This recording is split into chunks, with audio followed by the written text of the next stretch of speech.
This is ShadowQuant, Stocks, brought to you by AresLabs.ai. Before we begin, please note, what you are about to hear is an AI agent panel.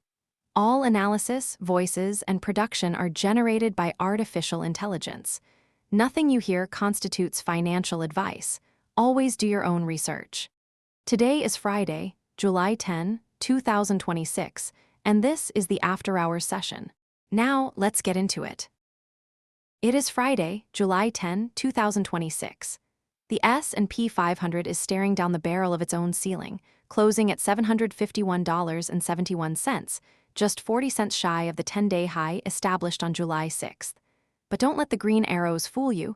This is a tale of two economies. One economy, powered by artificial intelligence and semiconductors, is surging. The other, built on energy and consumer staples, is bleeding out. As of 4:34 Eastern Time, we are seeing a brutal rotation where capital is fleeing defensive havens to chase tech, leaving the broader market structure fragile. Let's look at the schedule. Before we dissect the charts, we need to track the catalysts. First, Delta Airlines reports earnings today, with estimates sitting at $1.44 per share. This is a proxy for consumer travel demand and corporate spending health. Then, Monday brings Fastenal reporting at 33 cents per share, a play on infrastructure and manufacturing sentiment. But the heavy lifters arrive Tuesday, July 14th. That is the big day. Bank of America, Citigroup, Goldman Sachs, and J.P. Morgan Chase all report. These four institutions will either validate the financial sectors, plus 1.4% gain today, or expose the cracks in credit quality. Apex, what stands out in that sequence? The date is July 14th. The market is currently pricing in a soft landing, assuming these banks can maintain net interest margins despite the 28 basis point squeeze in the yield curve. If BAC, C, GS, and JPM miss, the entire risk-on thesis collapses overnight. Watch for guidance on loan loss provisions. That's the truth serum. Turning to the data. The S&P 500 at $751.71, up 85 basis points. The Nasdaq 100, QQQ, is the real story here, up 1.6% to $723.28. The Dow Jones, Diamonds, barely moved at $524.19. And look at the sectors. Technology, the technology sector, is up 2.18%. Energy, the energy sector, is down 1.4%. Consumer staples, is down 1.41%. Small caps, IWM, are joining the party at $297.24. Grid, you're watching the S&P and QQQ closely. What do you see at these levels? I see a technical stranglehold. SPY is at $751.71. The psychological barrier isn't just the whole number. It's the July 6th high of $752.41. We are inside the $10 range of $71,580 to $752.41. To close above that ceiling requires volume that simply isn't there yet. Meanwhile, QQQ at $723.28 is sandwiched.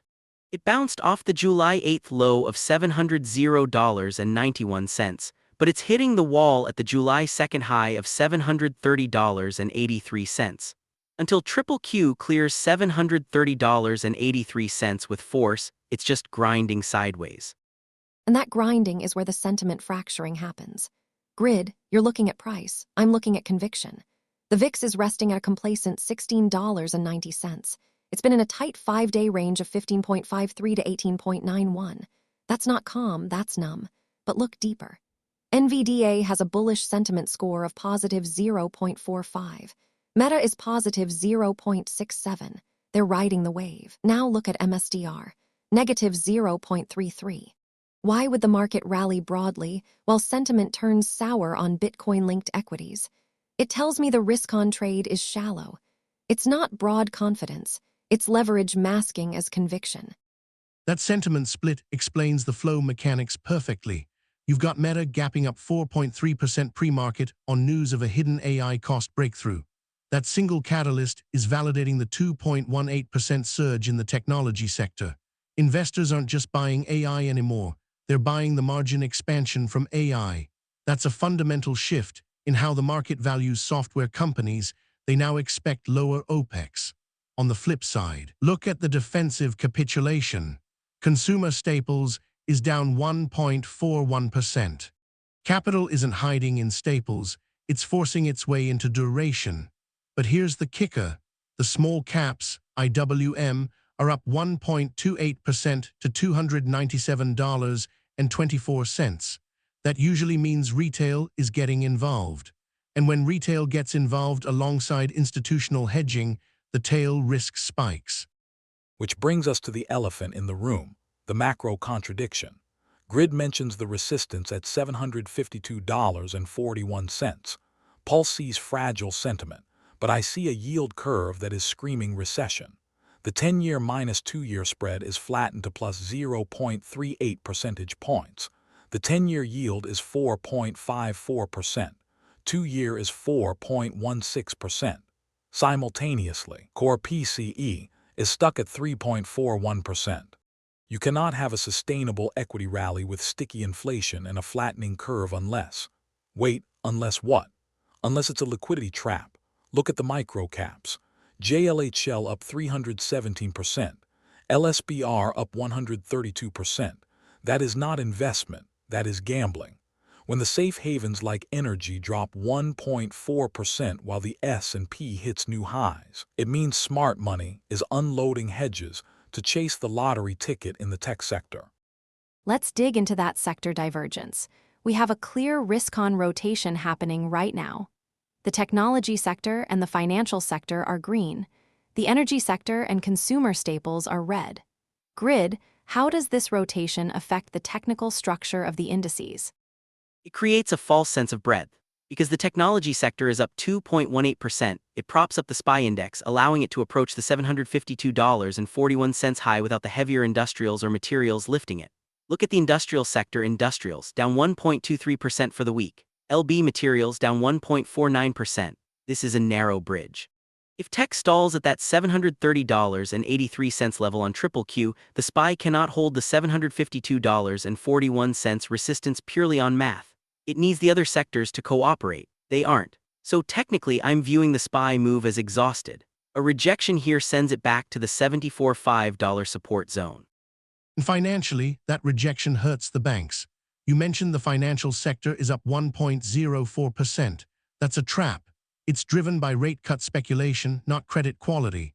With the 10-year yield at 4.54%, banks are squeezing borrowers, but if the economy slows, which the flattening curve suggests, the loan book rots.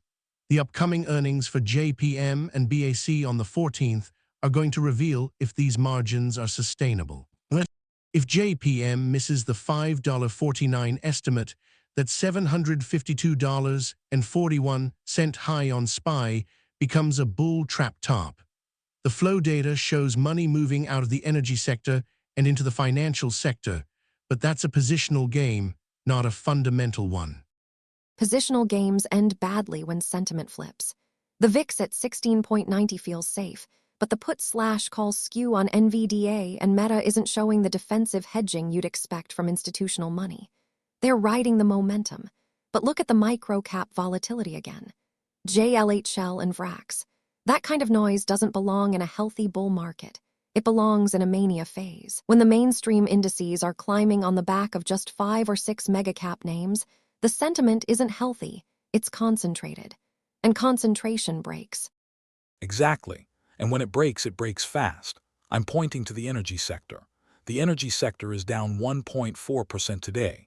Sure, it's up 3.81% for the week, so some might call this a pullback. But in a risk-off environment, energy is supposed to hold. Here, it's being sold off while the market rallies. That is a leading indicator. Smart money is dumping the hedge to buy the tech stock. Once everyone is fully invested in tech, there's no one left to buy the dip. That's how you get a sharp correction. The flat yield curve is the gun. The energy sell-off is the finger on the trigger. Let's pivot to the specific drivers of this rally. Meta is the standout mover, up 4.3% pre-market on AI efficiency news. CIPHER, walk us through the fundamentals here. Is this a sustainable margin expansion or just hype? It's a structural re-rating. Historically, ad tech firms were burdened by massive capex in data centers with delayed ROI. The hidden AI cost breakthrough implies that inference costs are dropping faster than revenues are growing. This validates the 2.18% move in the technology sector. It's not just top-line growth, it's bottom-line protection.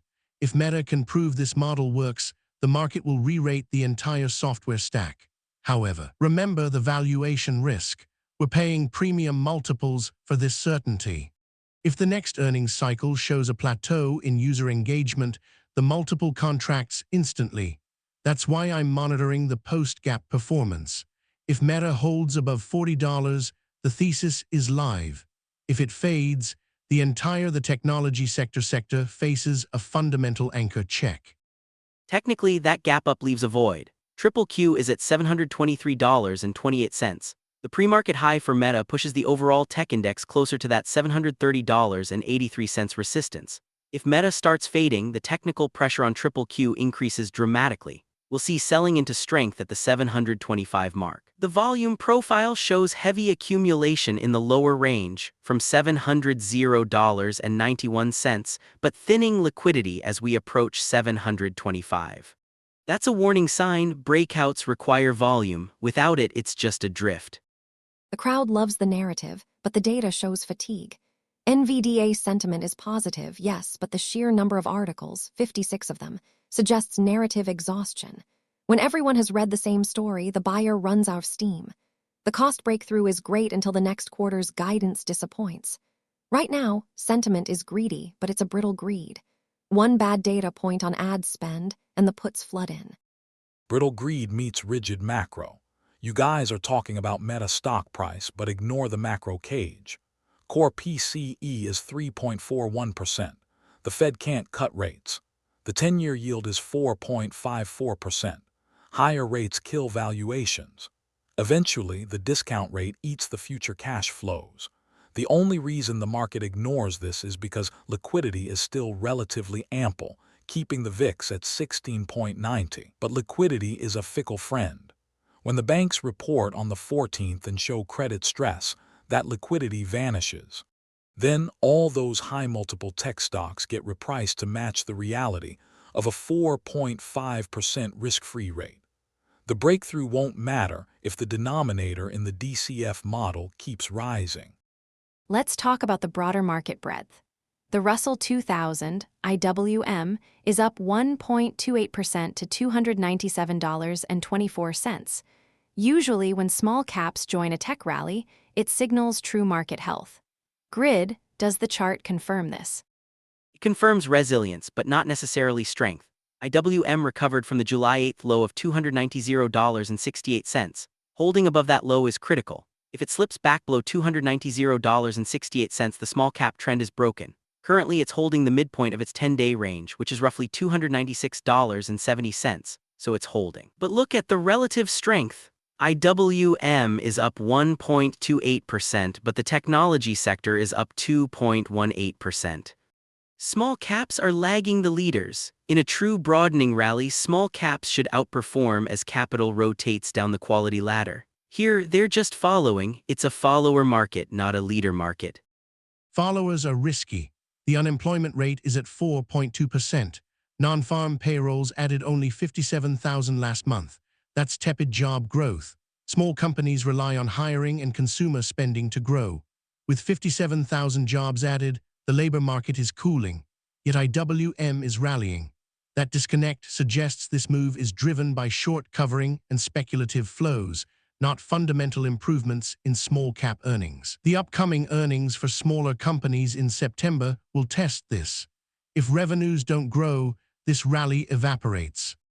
And the sentiment on small caps is mixed. You've got the speculative froth SPECTER mentioned, JLHL up 317%. That's not fundamental investing. That's casino chips. When retail trades like that, they're prone to panic selling. The small cap rally is funded by adrenaline, not balance sheets. Adrenaline burns out fast. The flat yield curve is the ultimate validator. If the economy is slowing, indicated by the flattening curve and slow job growth, small caps get crushed harder than large caps because they have less access to cheap credit. The fact that IWM is rallying now, before the credit crunch hits, is suspicious. It's a bubble formation. Watch the 10-year yield. If that 4.54% level moves to 4.6 or 4.7, the small cap house of cards falls apart. The liquidity that's propping up IWM will dry up instantly. We have one final major theme, the banking sector. The financial sector is up 1.04%, but we have the big reports coming on July 14th. CIPHER, what are we looking for in those prints? We are looking for net interest margin compression. With the yield curve flattened to plus 0.38 percentage points, the spread between what banks pay depositors and what they charge borrowers is shrinking. If JPM, BAC-C, or GS report declining margins, it confirms that the soft landing narrative is false. The economy is slowing, credit is tightening, and profits are peaking.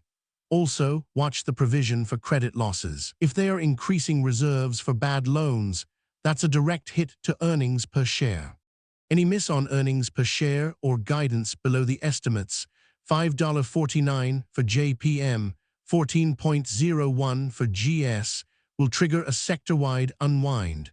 The market is pricing in perfection right now.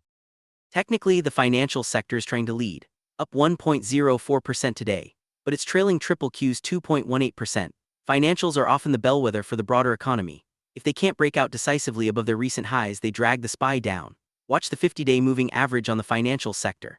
If it holds, the financials can provide support to the SPY at $751.71. If it breaks, the SPY loses its anchor. Given the macro headwinds, I suspect the financial sector will struggle to hold those levels without a boost from rate cut rumors, which aren't on the horizon. Rate cut rumors are dead air. The VIX is low because people hope for cuts, but the data says no. The sentiment around banks is cautious. Investors know the loan books are stressed. The fact that the financial sector is up today is likely front-running the hope for good news on the 14th. But hope is not a strategy. The sentiment score for financials isn't overwhelmingly bullish. It's neutral to wait and see. That's a trap. Waiting for confirmation usually means entering at the top. It's a classic late-cycle rotation.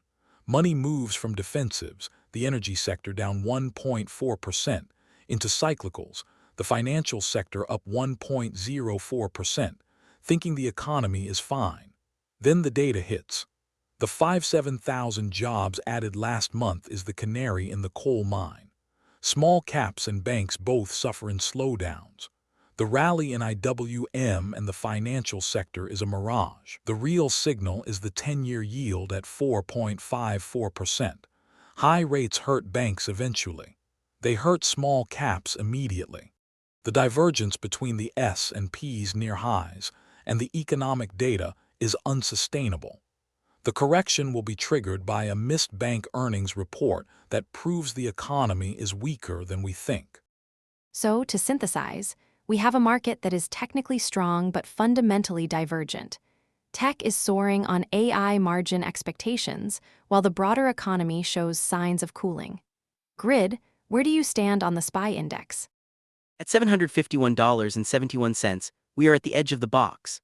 The July 6 high of $752.41 is the line in the sand. I am not predicting a breakout or a crash. I am observing that the probability of a rejection is high given the lack of follow-through volume and the lagging performance of non-tech sectors. A close above $752.41 would be a bullish signal. But a rejection sends us back to 74.5. The chart is telling me to respect the resistance until proven otherwise. Fundamentally, the rally is narrow. It depends entirely on Meta and NVDA continuing to show margin expansion. If their earnings or guidance falter, the technology sector leadership crumbles. The upcoming bank earnings on July 14th are the true test of the soft landing. If banks report stress, the rotation from defensive to cyclical stops instantly. The flow data shows money chasing growth, but the credit quality metrics are deteriorating. I'm staying. That wraps up this edition of ShadowQuant Equities. Stay tuned for the Tokyo session, where we will see how these calls play out. Until then, trade safe.